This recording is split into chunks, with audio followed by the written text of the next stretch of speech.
upcoming clash with British side Aston Villa intensifies. A British Regional Police Commissioner has asked for an immediate review of this decision to ban Israeli visiting fans from Villa Park in November. The decision was taken by the Safety Advisory Group on the advice of West Midlands Police after Maccabi Tel Aviv's previous European outing against Dutch side Ajax in Amsterdam ended in riots between pro-Palestine protesters and the visiting Israeli fans. British Prime Minister Keir Starmer has called the decision the wrong one and stated that anti-Semitism will not be tolerated. The match is set to be played on the 6th of November in Birmingham as part of the Europa League. Now for this discussion, we are joined by Ross Feingold. He's a political analyst, joins us live from Taipei. Thank you, Ross, for joining us again. Good to see you. Ross, looking at this, what is your analysis? Do you think this rule is coming from safeguarding the fans, or this is anti-Semitism?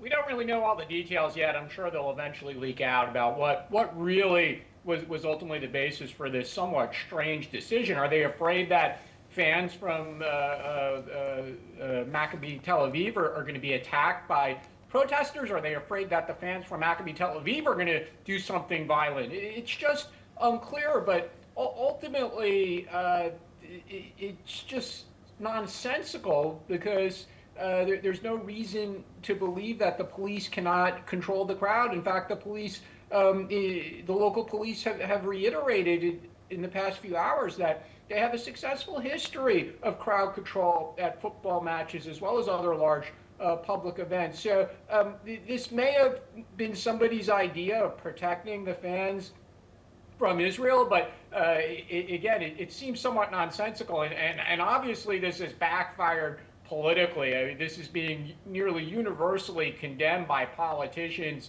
in the UK, regardless of what political party they're from. Even the Prime Minister has criticized the decision. And of course, Israeli government and politicians are also very angry about this. So maybe they'll reverse course, but at the moment, this is just hugely embarrassing. And what do you think, what led to this, this decision by the police, and what political and social implications could this ban have for community relations in the UK? Yeah, the interesting thing there is, despite the nearly universal criticism of this decision, there's actually one independent member of parliament who comes from the Birmingham area, and he went on X and said that this was the right decision. But this is somebody who's always been critical of Israel, so it's not a surprise that he would take that view. But the good thing, I would say, is, again, the nearly universal criticism by politicians or the media. I think it shows that people realize that this comes across as somewhat anti-Semitic, and that this is not the way to protect Jewish people in the UK, or Jewish visitors if they're coming from Israel to support their side. It's just, again, it's just hugely embarrassing for the people who made this decision. This is really not the way to say you welcome Jews to live in your city by saying we're not going to let Jews watch a football match. Yes, Ross. And how do you think, how does this decision to ban the fans reflect the broader tensions between the public safety concerns in the UK government and the UK government's stance against supposedly anti-Semitism? And that remains to be seen, especially after the recent synagogue shooting in the UK, and now this incident. And there's the past problem with the Labour Party, which is now in power, with anti-Semitism, which they have for the most part tried to resolve. But again, saying we need to protect the Jewish visitors, it just comes across as either the police and the politicians felt that they're not up to the job, or they actually just were anti-Semitic. So it's such a perplexing decision. It certainly doesn't help Jewish people feel welcome in the United Kingdom, frankly. And to what extent might this incident influence future policies on crowd control and international fan attendance in politically sensitive fixtures in UK or across Europe?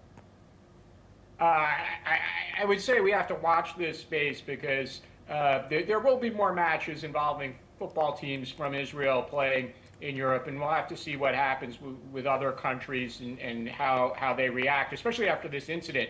Because if another country or city tries to ban Israeli fans from coming, it's going to backfire on them as well. And then the other big event, obviously, is not in Europe. It's in the United States, Mexico, and Canada next year with the World Cup. And there could be politicization of the World Cup matches as well, especially some countries might not be so popular. It might cause protesters to show up outside of matches. And President Trump is looking very closely at World Cup arrangements. He's even threatened to have games removed from cities led by Democratic mayors. So certainly the football space and crowd control and public safety issues is going to get a lot of attention in the coming months.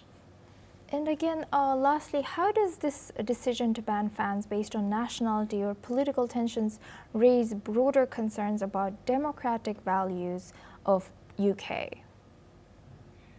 Well, the interesting thing for that question is if there really are going to be protesters, they're mad at Israel, they don't like the way Israel conducted itself in the war in Gaza, and they want to protest the presence of an Israeli team in a democratic society, that should be allowed. I mean, of course, it should be peaceful protests, but the right of people to assemble and to protest over a political issue, even though this is actually sport, but we understand that, and the UK shouldn't ban people from protesting against Israel because the UK is a democratic society. But at the same time, again, the way they've responded to that risk by saying, "Oh, we just won't let the Israeli fans come to the match," it really is bizarre.